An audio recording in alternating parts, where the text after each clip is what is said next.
Graça e paz, meus irmãos e amigos queridos. Espero que tudo esteja bem com vocês. Tenho certeza que o Senhor tem sido conosco de uma forma muito especial e por isso eu quero convidar você a juntos adorarmos ao nosso Deus, porque Ele merece. E no final estaremos com os corações aquecidos e transbordantes da presença do nosso bondoso Deus. Que Deus te abençoe.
Juntos celebrar ao nome de um Deus que vive e que é eterno, que nesse dia nos convida para juntos adorarmos o nome dele. Vamos cantar assim: Ele exaltado, Ele exaltado, o Rei exaltado nos céus, eu louvarei.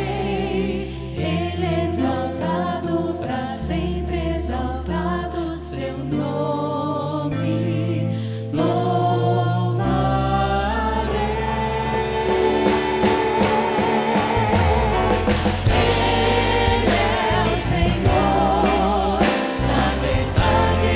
Sempre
celebrar ao Senhor é algo muito precioso e que nós temos esse privilégio como povo dele.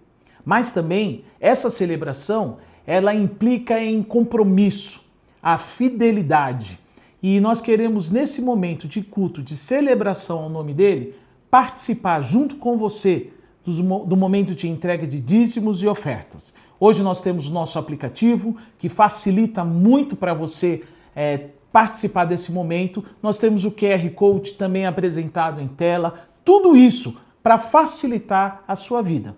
Tem sido bom esse tempo em que nós temos visto que a igreja tem permanecido fiel nos seus dízimos e ofertas. Então, participe disso, desse tempo precioso, enquanto louvamos ao Senhor.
Eventos comprados, grande multidão, muitos irão te louvar. Povo escolhido, teu reino e nação, no tempo e no espaço virão te adorar. Bendito seja sempre o Cordeiro, Filho de Deus, Raiz de Davi. Bendito seja o seu santo nome, Cristo Jesus, presente aqui.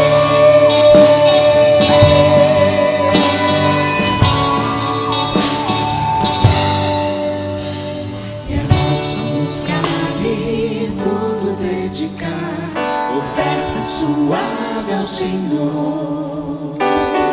Dons e talentos queremos consagrar, e a vida no teu altar pra teu louvor. Bendito seja sempre o Cordeiro, Filho de Deus, Raiz de Davi. Bendito seja o seu santo nome, Cristo Jesus, presente aqui. Filho de Deus, Raiz de Davi. Bendito seja o seu santo nome, Cristo Jesus, presente aqui.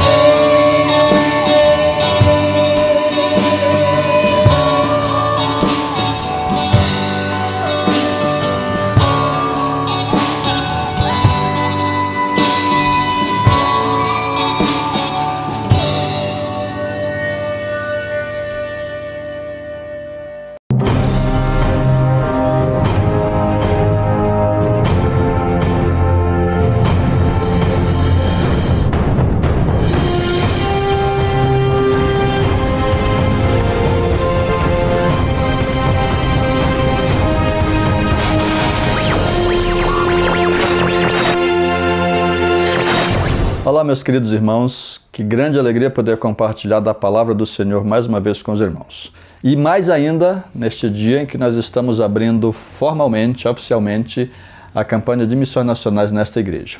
Uma das funções que eu tenho em missões nacionais é gerenciar esta campanha em todo o Brasil. Então os irmãos não imaginam o quão alegre eu estou de poder participar da abertura na igreja da qual sou membro, na igreja onde congregamos. E eu quero refletir com os irmãos sobre o chamado da igreja para missões a partir de Atos capítulo 13, versículos 1 em diante. Para chegar em Atos capítulo 13, é preciso entender uma série de outros eventos que acontecem antes de Atos 13. Em Atos 2, tem início a igreja em si. Jesus é mais o fundamento que o fundador da igreja. Ele já havia ressuscitado, já havia passado seus 40 dias com os discípulos, com os que criam nele depois da ressurreição. Então ele volta aos céus e envia o seu Espírito Santo 10 dias depois, e assim marca o início da igreja. Capítulo 2, versículo 47, há uma expressão muito interessante que diz que eles louvavam a Deus, eles tinham a simpatia de todo o povo e todos os dias acrescentava-lhes o Senhor os que iam sendo salvos. Aquela igreja era uma igreja que tinha um crescimento numérico constante. A igreja precisa ter crescimento numérico. O evangelho se expande com mais pessoas se convertendo. É preciso ter o crescimento numérico. E mesmo aquela igreja crescendo, a ponto de, no relatório de Atos 5, serem 5.000 homens, sem contar mulheres e crianças, ainda assim, há um paradoxo a ser vencido, há um paradigma a ser vencido. Isso é muito bem destacado no capítulo 10. No capítulo 10, Deus fala com o centurião de nome Cornélio, e de forma quase igual, de forma quase ao mesmo tempo, Deus também fala com Pedro. O que Deus fala com o centurião é de que o centurião deveria chamar Pedro. O centurião obedece. O que Deus fala com Pedro é que Pedro não deveria considerar ninguém impuro, ninguém como comum, numa clara referência de que quando aquele centurião chegasse, ele devia ser recebido por Pedro. Pedro tem certa relutância em atender a esta obediência e uma das principais coisas que Pedro argumenta, versículo 28 do capítulo 10, quando já está na casa de Cornélio, vocês bem sabem que é proibido a um judeu ajuntar-se ou chegar-se a um de outra nação. Deus, todavia, mostrou-me que a ninguém chamasse de impuro, de imundo, de comum. Perceba a importância daquele episódio, daquele êxtase que Pedro tem, vendo o lençol, os diversos tipos de animais que poderiam servir de alimento para Pedro nos versículos iniciais do capítulo 10. Mas é fundamental destacar aqui no versículo 28 que Pedro diz: vocês sabem, vocês são gentios, e mesmo vocês, gentios, sabem que eu não devia estar aqui. Aquela era uma igreja que crescia, que existia na sua estrutura, já havia passado diversas coisas, já havia um departamento de assistência social que cuidava das viúvas, já havia uma série de ministérios na igreja. Inclusive era uma igreja que continuava crescendo, mas não era uma igreja missionária. Não era uma igreja que estava planejando obedecer Atos, ou Mateus capítulo 28, de 18 a 20, ou Atos 1, de 6 a 8, de ser testemunha em diversos outros lugares. Havia sim alguns poucos casos, como dos que saem perseguidos e que terminam chegando em Antioquia, dos que saem perseguidos de Jerusalém e terminam chegando e falando de Jesus em diversos lugares, do exemplo de Filipe em Samaria. Havia sim alguns casos pontuais. Mas Pedro resume muito bem a teologia, o comportamento da igreja de Atos, a igreja de Jerusalém, dizendo: vocês sabem que eu não podia estar aqui. Mesmo um incrédulo querendo ser convertido, Pedro está dizendo: eu não poderia pregar o evangelho para ele. E daqueles que saem, então, na perseguição de Jerusalém, Atos capítulo 8, alguns falam de Jesus, falam do Evangelho também para gentios como Cornélio. E a gente tem, então, Atos capítulo 11, onde isto acontece, onde os discípulos, inclusive, são chamados de cristãos pela primeira vez, Antioquia, capítulo 11, versículos de 19 até o versículo 26, e a atenção do livro de Atos para a igreja de Antioquia vem logo depois disto. Capítulo 11 começa com Pedro tendo que se explicar para a igreja de Jerusalém por que ele foi na casa de um gentil. Aí muda o cenário para aquela igreja de Antioquia, há um hiato para falar da perseguição em Jerusalém, a última vez em que nós vamos ver Pedro mais ativo. Pedro então sai de cena no livro de Atos, e chegamos então em Atos capítulo 13, que havia na igreja de Antioquia, versículo 1, profetas e doutores, Barnabé, Simão, que tinha por sobrenome Níger, Lúcio de Cirene, Manaém, Colasso de Herodes, o tetrarca, e Saulo. Esse rol de membros de Atos 13 é um rol bem miscigêneo, é um rol bem misturado. Há gentios, há gregos, há políticos, há muita mistura aqui. Diferente de Jerusalém, que era uma igreja homogênea, só de judeus. E é nessa igreja homogênea que o Espírito Santo diz, versículo 2, enquanto eles ministravam perante o Senhor e jejuavam, disse-lhes o Espírito Santo: separai-me a Barnabé e a Saulo para a obra a que os tenho chamado. E então aquela igreja ora, versículo 3, jejua, ora, impõe as mãos sobre Barnabé e Saulo e os envia como missionários. Por demais interessante perceber que a nossa fé não vem de Jerusalém, vem de Antioquia. É por demais interessante perceber que, embora a tentativa de Deus fosse de trabalhar primeiro com os judeus, o próprio Novo Testamento não foi escrito em Jerusalém. Marcos, Lucas, Atos, as 13 cartas de Paulo, mas a carta aos Hebreus, são cartas que foram escritas por membros de Antioquia. É Antioquia que é, de fato, a igreja missionária. A fé cristã se disseminou não da primeira igreja de Jerusalém, sim de Antioquia. Por quê? Porque Antioquia percebeu, pelo Espírito Santo de Deus, que a igreja em si não tem uma missão. Reveja as palavras do Espírito Santo em Atos 13:2. Atos 13:2 é: separai-me Barnabé e Saulo para a obra que eu, diz o Espírito Santo, tenho preparado. É o Espírito Santo que está em missão no mundo. É Deus que está em missão no mundo. A ferramenta que ele utiliza, entre várias outras, como por exemplo os próprios sonhos, como que está acontecendo no mundo árabe hoje, em que pessoas estão se convertendo através de sonhos, entre ferramentas que ele pode utilizar, a igreja é uma. Mas a missão não é da igreja, a missão é dele, e ele que está trabalhando em missões. Infelizmente, a igreja de Jerusalém não percebeu e ficou muito mais restrita a si mesma.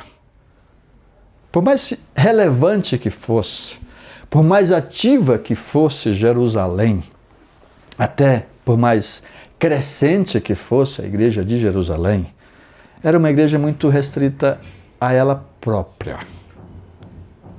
A igreja que vai fazer a diferença no mundo é Antioquia.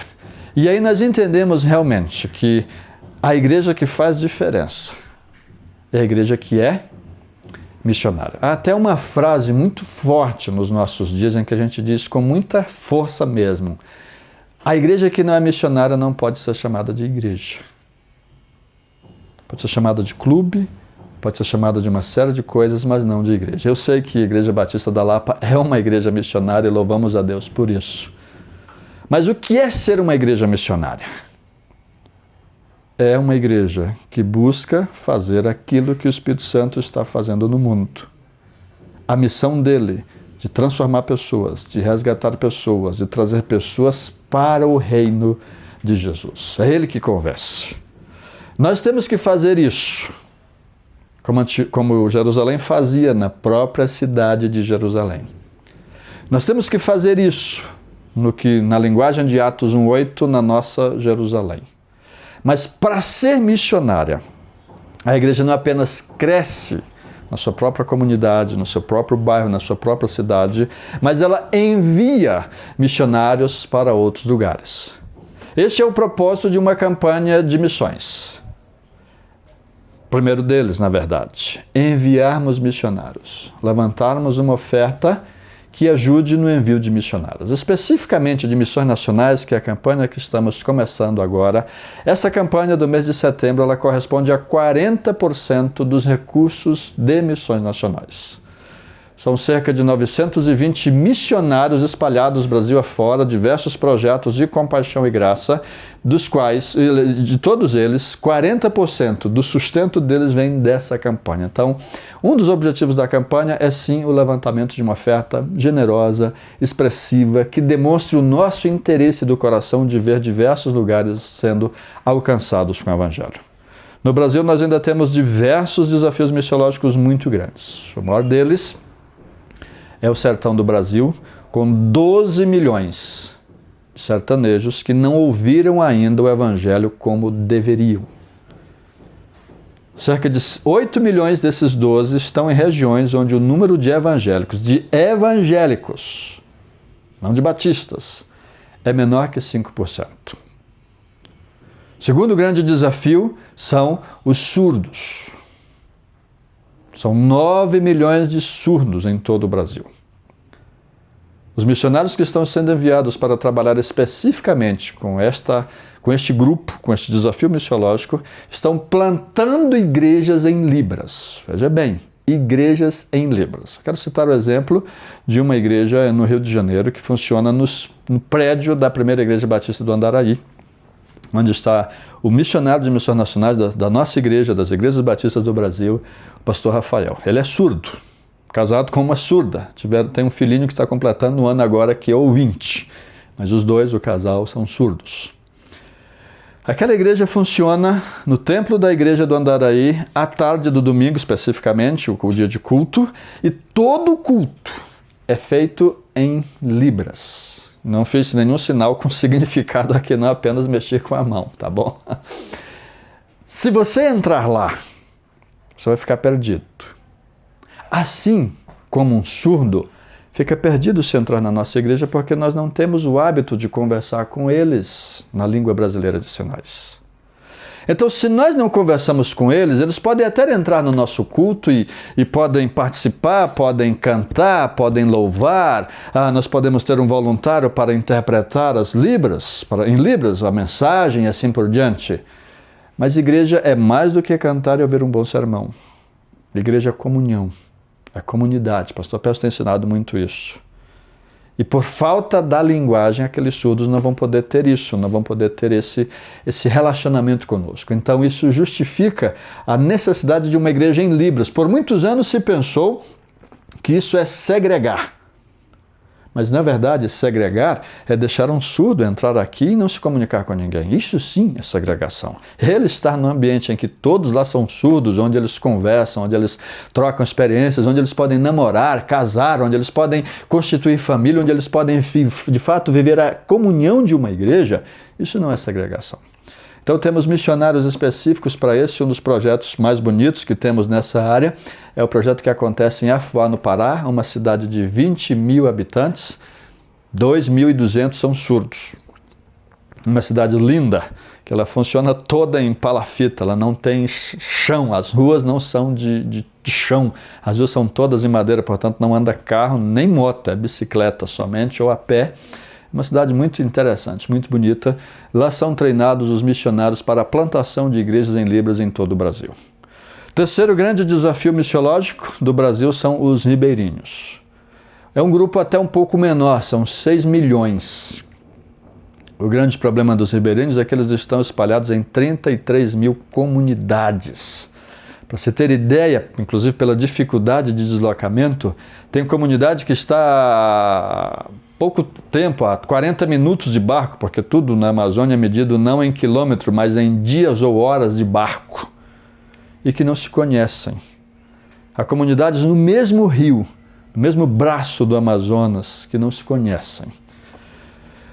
Nessa região, através da oferta de missões nacionais, nós temos hoje cerca de 110 missionários plantando igrejas, juntamente com ações de compaixão e graça, com um barco odontológico, o barco O Missionário. Ele é preparado para odontologia, mas ele também tem ações médicas. E para você ter a ideia da importância disso, há 6 anos atrás, quando começou esse programa, o Novo Sorriso do Sertão, a média de dentes cariados nas comunidades era de 9 dentes por criança.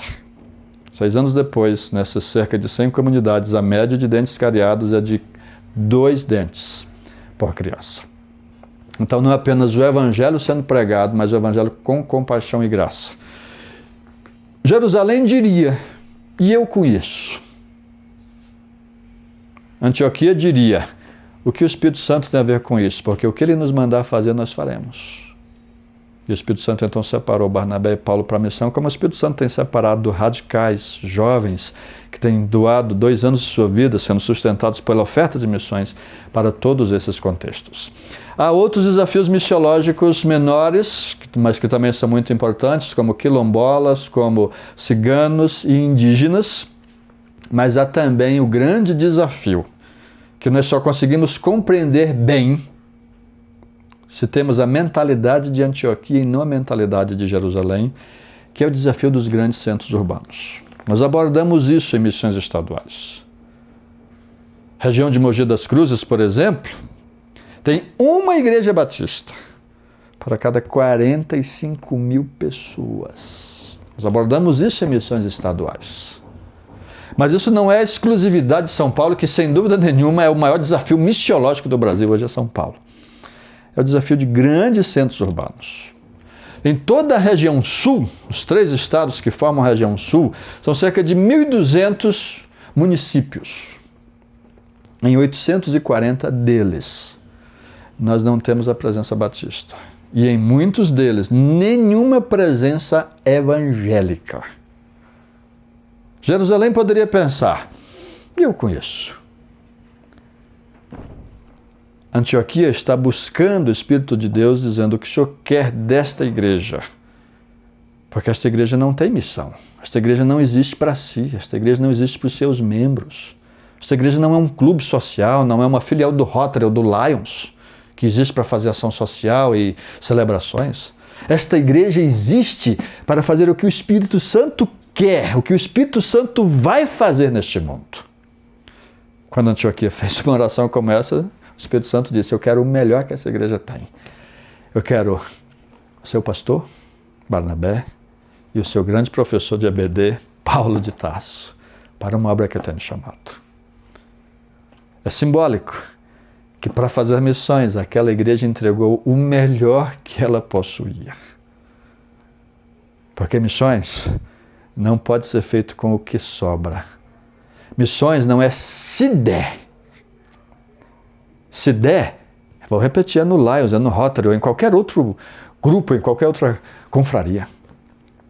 Missões é o que Deus está fazendo neste mundo. Só mudaremos a realidade da Amazônia, dos grandes centros urbanos, do sertão, onde temos cerca de 70 missionários sustentados pela oferta que nós vamos levantar aqui. E em todos esses outros contextos, aqui em São Paulo temos uma igreja só de ciganos, por exemplo, voltada só para ciganos. O nosso missionário Gilmar vai em todo acampamento cigano para tentar começar novas igrejas. Nós só mudaremos a realidade do Brasil quando formos semelhantes a Antioquia. E eu sei que a Lapa tem esse interesse, a Lapa vive isso. Mas é importante reforçar. Só mudaremos quando formos cada vez mais próximos de Antioquia, que oramos e dizemos, Senhor, nós não temos nada para fazer neste mundo. Nós não temos missão neste mundo. O que o Senhor está fazendo? E o que o Senhor quer da gente? Como o Senhor vai nos usar para aquilo que o Senhor está fazendo no mundo? É o melhor que o Senhor quer que a gente dê? Nós vamos dar. Porque nós não existimos para nós. Ah, queridos, isso não é uma mensagem pesada, não. Isso não é uma mensagem que você pode ficar pensando e dizendo, é tanta coisa, tem que orar, tem que ler, tem que se santificar, tem coisa... Não, isso é propósito. Quando nós vivemos missões, a nossa vida sai daquela rotina de acordar, trabalhar, dormir, acordar, trabalhar, no feriado se divertir, e coisa do tipo. A nossa vida sai dessa rotina cansativa e passa a ter propósito. Pergunte para Paulo. Pergunte para a igreja de Antioquia. Não pode perguntar, eu sei. Se ele se arrependia. A vida de Paulo, como Paulo diz em Atos 20, 24, eu não considero a minha vida preciosa, eu só tenho um objetivo: completar a carreira que eu recebi do Senhor. Façamos, queridos, uma grande campanha. Façamos uma campanha não pensando no alvo da igreja, mas pensando nos 6 milhões de ribeirinhos, nos 12 milhões de sertanejos, nos 9 milhões de surdos, nos nossos irmãos do sul, nos ciganos, nas 117 etnias indígenas que ainda não têm nenhuma presença evangélica no Brasil, por menor que seja o grupo de índios, de indígenas que estão nelas. Façamos uma campanha pensando no Espírito Santo, que quer alcançar cada uma dessas comunidades e que escolheu usar a igreja, usar a nós para fazer isto. Deus nos abençoe. Façamos uma campanha extraordinária, com o primeiro objetivo, levantamento de uma oferta, e o segundo objetivo, mantendo viva a nossa visão e a nossa paixão missionária. Deus nos abençoe.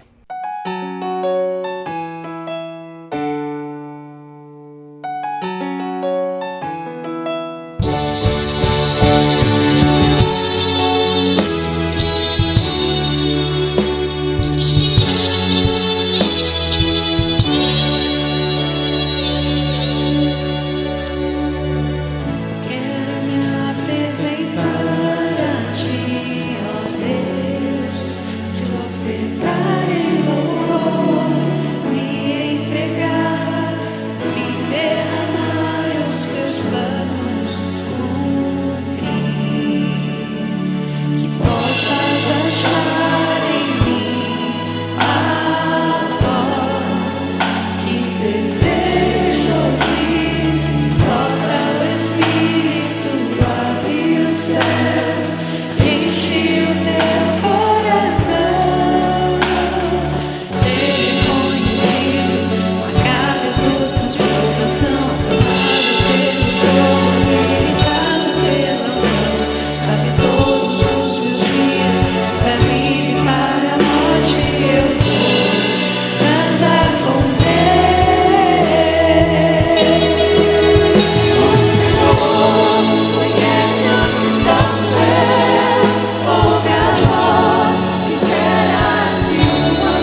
separou, me marcou no seu altar para servir o Senhor. Conhece os que são seus, ouve a voz sincera de um adorador.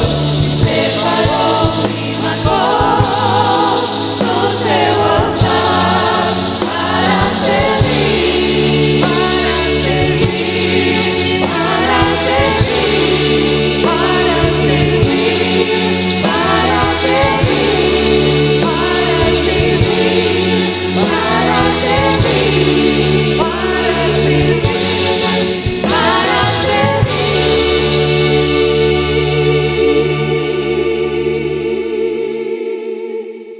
Queridos, próximo domingo, juntos, aqui no templo da nossa igreja, nós adoraremos ao Senhor.